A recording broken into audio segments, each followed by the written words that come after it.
नमस्कार, मैं हूं आपके साथ ज्योति सिंह। हमारे खास कार्यक्रम में आप सभी का बहुत बहुत स्वागत है। टेक्नोलॉजी के इस नए दौर में बच्चों को मोबाइल की लत लग चुकी है। पबजी और फ्री फायर जैसे ऑनलाइन गेम्स ने बच्चों को घर के अंदर कैद कर दिया है, जिसके कारण वो कई मानसिक परेशानियों का शिकार हो रहे हैं। कम उम्र में ही उनके जीवन में अवसाद और आत्महत्या जैसी प्रवृत्ति जन्म ले रही है। ऐसा ही एक मामला मध्य प्रदेश की राजधानी भोपाल में सामने आया, जहां 5वीं के छात्र सूर्यांश ओझा ने घर की छत पर फांसी लगाकर खुदकुशी कर ली। ऐसी घटनाओं की खबरें लगातार सुनने और देखने को मिल रही हैं। ये साफ है कि ऑनलाइन गेम बच्चों के लिए जानलेवा बन चुका है। ऑनलाइन गेम्स बच्चों के दिमाग और जिंदगी पर बड़ा गहरा असर डाल रहा है। इसलिए ये जरूरी हो गया है कि पेरेंट्स अपने बच्चों को लेकर ज्यादा सतर्क रहें।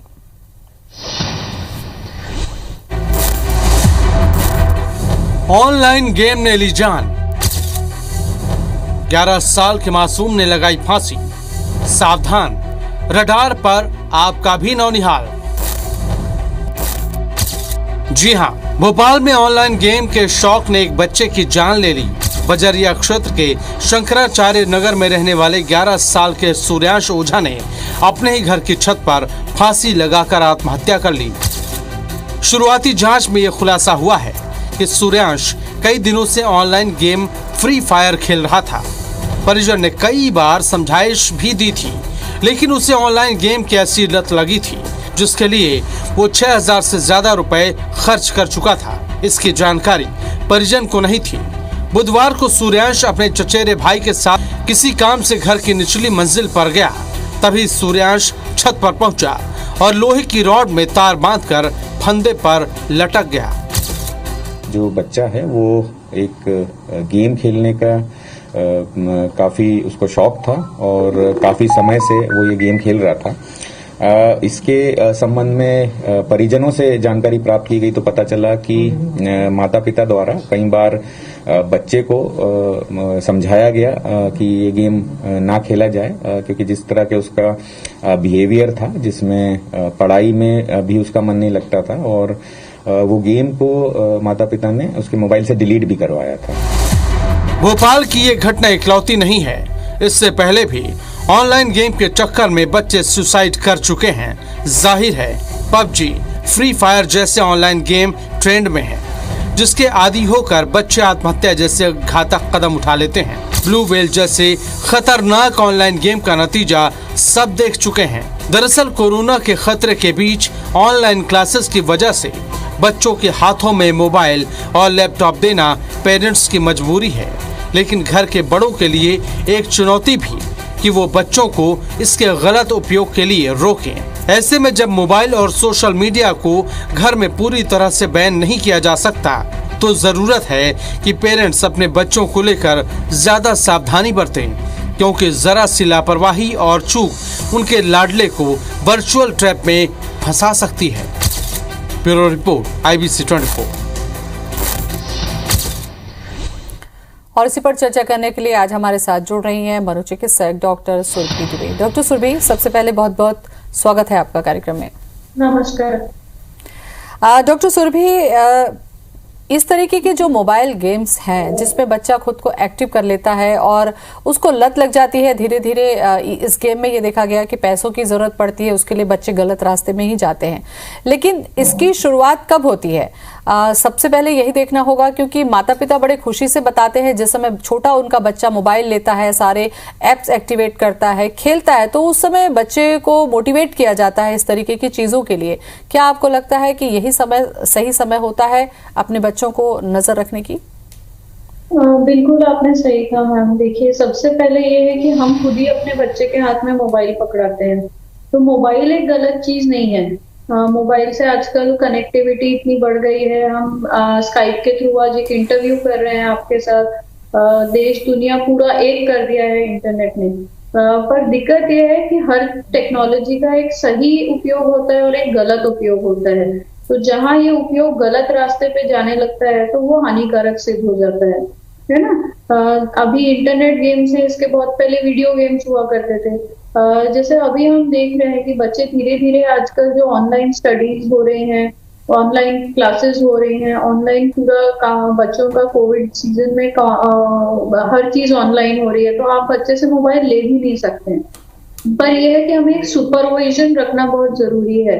WHO के मुताबिक भी बच्चों का ऑनलाइन जो या इंटरनेट या स्क्रीन टाइम जिसको हम बोलते हैं वो लिमिटेड होना चाहिए फॉर रिक्रिएशनल पर्पसेस। जैसे सुबह 1 घंटा दे दीजिए आप और शाम को 1 घंटा, जिससे बच्चे को भी पता है डिसिप्लिन वे में वो यूज कर रहा है कि इतने टाइम से इतने टाइम तक मुझे मिलेगा, और वो सुपरवाइज होना चाहिए। सुपरवाइज मतलब कोई बड़ा बच्चे के एक्टिविटीज पे नजर रख रहा हो कि बच्चा इस मोबाइल में क्या देख रहा है, किस जगह पे सर्व कर रहा है। अगर आपको कहीं पे भी ऐसा लगे कि हमारा बच्चा गलत कर रहा है तो उसे वहीं रोकिए, उसके बुरे प्रभाव उसे समझाइए।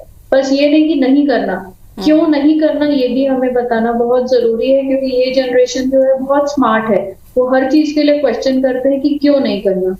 तो हम बच्चों को अगर क्यों का जवाब दें तो मेरे ख्याल से बच्चे इसको और आगे नहीं बढ़ाते। डॉक्टर सुरभि, ऐसा नहीं लगता आपको कि बच्चों को वो चीजें ज्यादा अट्रैक्ट करती है जिसके लिए आप मना करते हैं? इस गेम की ही अगर हम बात करते हैं, इस गेम में वो सारी चीजें उनको मिलती हैं जो घर से बाहर उनको नहीं मिल रही। खास करके कोरोना काल की आप बात करिए, पिछले 2 साल से बच्चे घर में कैद हो गए हैं और माता पिता चाहते हैं कि वो एंगेज रहें, खेलें, और इसमें कोई बुराई नहीं है। लेकिन ये जो खेल है, इस तरीके के जो नेट पे जो खेल हैं, वो उनकी मानसिकता को कमजोर कर रहे हैं, उनकी जो विल पावर है उसको कमजोर कर रहे हैं। यहाँ सवाल उठता है कि हम उनको सही गलत कैसे बताएं, क्योंकि वो खेल रहे हैं, वो गलत नहीं है। यहाँ पर ये तर्क कैसे दे माता पिता फिर? देखिए, ये जो खेल रहे हैं, जो आज हमने एक घटना देखी बहुत ही दुखद थी, पर इसके कुछ दिनों पहले एक छत्तीसगढ़ में भी घटना हुई थी जहाँ बच्चे ने ऑनलाइन बेटिंग करी थी, पैसा वो हार गया था और उसने फिर अपनी ही किडनैपिंग अपने दोस्तों के साथ मिलकर करी थी। ये छत्तीसगढ़ की घटना है। तो इस तरह से ये घटनाएं काफी सारी सामने आ रही हैं।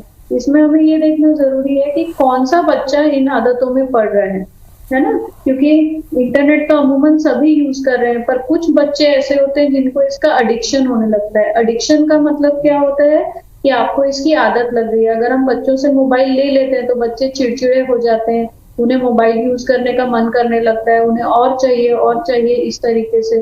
और अगर पहले वो 1 घंटा देख रहे थे तो अब उन्हें वही मजा 2 या 3 घंटा देखने में आता है। बार बार वो उन्हीं गेम्स को खेलना पसंद करेंगे, उन्हीं साइट्स को देखना पसंद करेंगे। और ये क्यों होता है? क्योंकि इसका एक साइंटिफिक रीजन है। हमारे दिमाग में एक रिवॉर्ड सर्किट होता है जहां हम जिस काम को करते हैं और उस काम को करने से हमें खुशी मिलती है, अच्छा लगता है, तो उस एरिया में ब्रेन के डोपामिन नाम का एक न्यूरोट्रांसमीटर होता है, वो बढ़ने लगता है।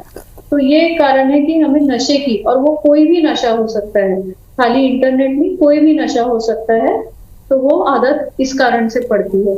तो हम यहाँ क्या कर सकते हैं कि बच्चों को ये आदत ना पड़े, जब हम उन्हें सुपरविजन और टाइमली ये करने के लिए बोले, तब हम बच्चों के ऊपर एक कंट्रोल कर सकते हैं।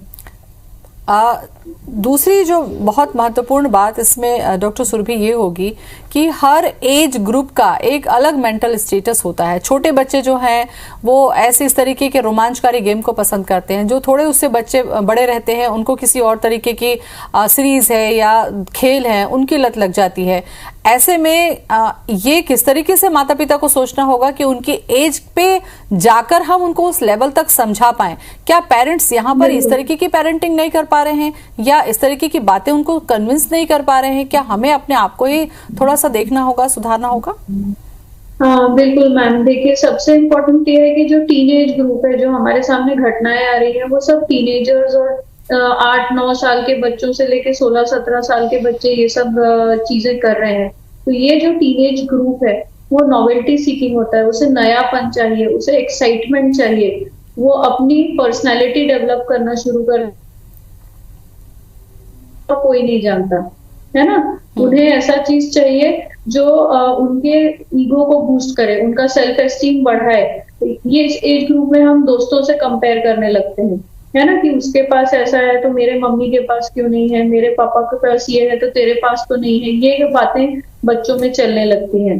तो हमें यहाँ पे इस तरीके से हम बच्चों को हैंडल करना है कि हम कंपैरिजंस कहीं ना करें कि उनका बच्चा क्या कर रहा है और किसका बच्चा। आप बच्चे को रैशनल लॉजिकल बात समझाइए कि ये अगर फ्री फायर खेल रहे हैं या ब्लू व्हेल खेल रहे हैं तो इन गेम्स की बुराई क्या है, इन गेम्स का आगे चल के क्या बुरा हश्र हो सकता है। कई बच्चे ऑनलाइन बेटिंग करते हैं, ऑनलाइन गैम्बलिंग करते हैं, पैसे लगाते हैं और उन्हें ये नहीं पता होता, शुरुआत में वो पैसे जीत रहे हैं पर उन्हें ये नहीं पता होता कि ये पैसे वो कहीं ना कहीं हारेंगे और फिर ये पैसे आएंगे कहाँ। ये पैसे आएंगे मम्मी पापा के बिना बताए पैसे चोरी करना, या कहीं और से दादा दादी से पैसे मांग के लाना या फ्रेंड से पैसे मांग के लाना। जैसे अभी की घटना हमने देखी कि बच्चे ने ऑलमोस्ट 40,000 हार चुका था।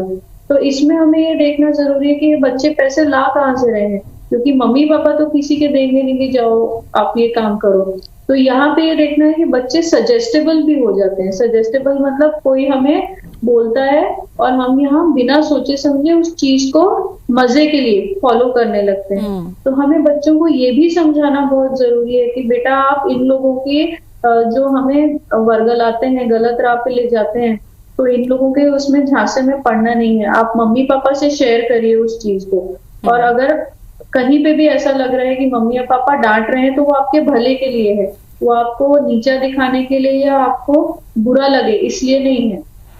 डॉक्टर सुरभि, जब इस तरीके से बच्चों को समझाया जाता है, ये जैसा कि जिक्र हमने पहले भी कहा कि बच्चों को अगर लत लग चुकी है, उसको उसमें रोमांच, आनंद, मजा मिलने लग गया है और वो चीज अगर बच्चे से मना करते हैं, तमाम लॉजिक आप दे दीजिए, लेकिन बच्चों की स्थिति ऐसी होती है कि वो तो या तो जिद में आ जाएंगे, चिड़चिड़े हो जाएंगे, खाना नहीं खाएंगे, कुछ अलग तरीके से रिएक्ट करेंगे, उनके बिहेवियर में भी बहुत सारे चेंजेस होते हैं और उसके बाद माता पिता को लगता है हताश होकर कि चलिए मोबाइल ही तो है, हम दे देते हैं। ये वाली सिचुएशन से कैसे निपटें? देखिए, बाल हट तो सबसे बड़ी हट होती है, हमने भी बहुत सारा ये पढ़ा है, उसमें पता चला है।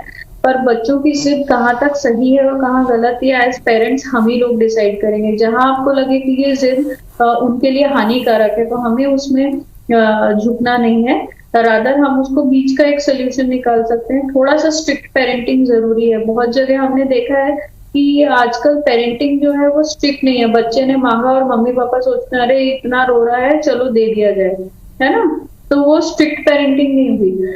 अगर सही जिद है तो आप बिल्कुल पूरा करिए, उसको मना मत करिए। पर जहां आपको लग रहा है कि नहीं ये जिद इस बच्चे के लिए आगे चल के हानिकारक है, आप उसको समझाइए, बिल्कुल समझाइए और फिर मत दीजिए। जैसे एक उदाहरण पे, बच्चा अगर चाकू मांग रहा है तो मम्मी उसको पहले प्यार से समझाएंगी, नहीं मानेगा तो फिर डांट के समझाएंगी, पर कभी चाकू देंगी नहीं, क्योंकि मम्मी को पता है कि बच्चे को उससे चोट लग सकती है।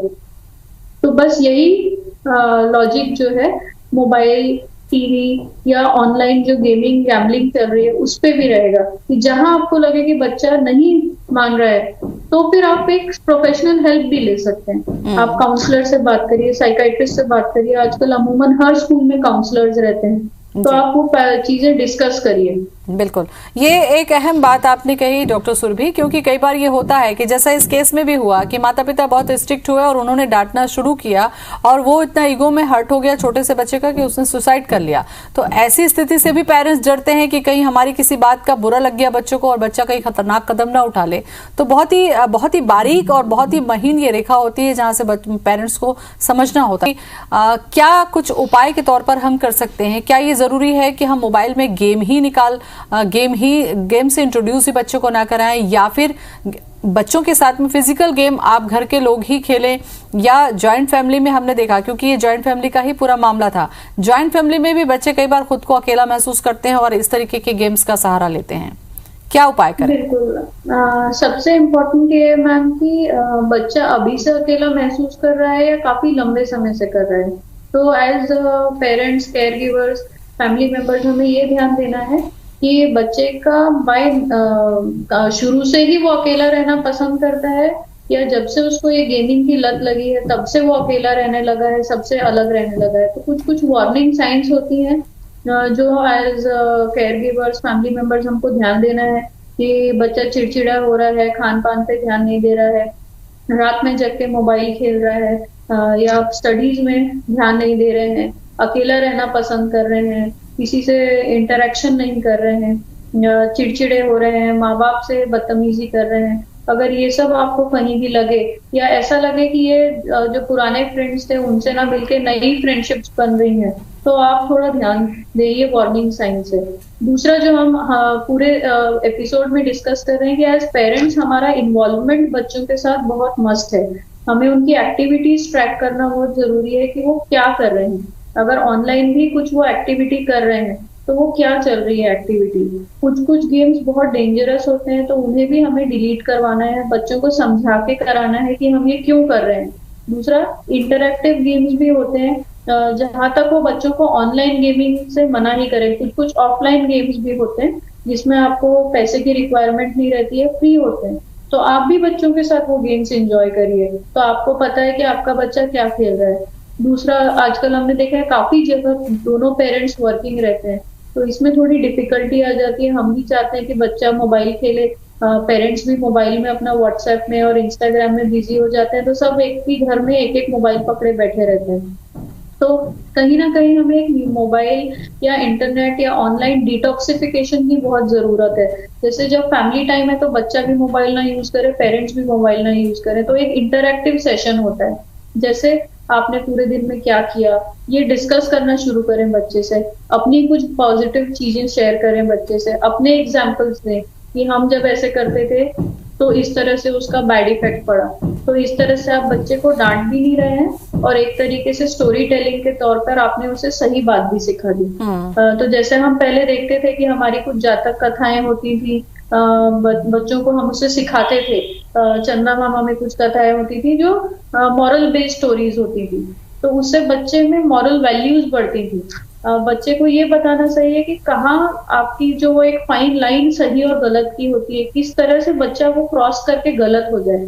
आजकल के बच्चे बहुत इम्पल्सिव भी हो गए मैम, कि आपने थोड़ा सा डांटा और बच्चा रिटेलिएशन में ऐसी चीज करेगा जो अनएक्सपेक्टेड है। तो ये इम्पल्सिविटी कहाँ तक सही है, ये भी हमें बच्चे को सिखाना जरूरी है कि ये लाइफ आपकी बहुत प्रेशियस है।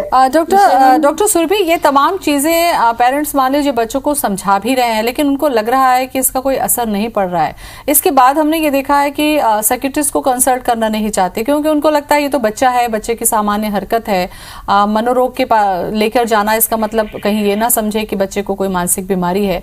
आपको लगता है कि इस तरीके के बिहेवियर में चेंज होने के बाद में पेरेंट्स को अगर कंट्रोल से बाहर है तो साइकियाट्रिस्ट से कंसल्ट करना चाहिए, ये सामान्य डॉक्टर्स के जैसे ही है?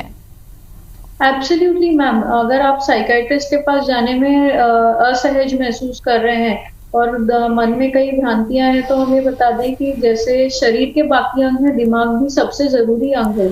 तो अगर आपको कोई प्रॉब्लम हो रही है तो आप दिमाग के डॉक्टर के पास, साइकियाट्रिस्ट के पास अवश्य जाएं, क्योंकि अगर आप इस प्रॉब्लम को एड्रेस नहीं करेंगे तो दिमाग तो मदरबोर्ड है ना।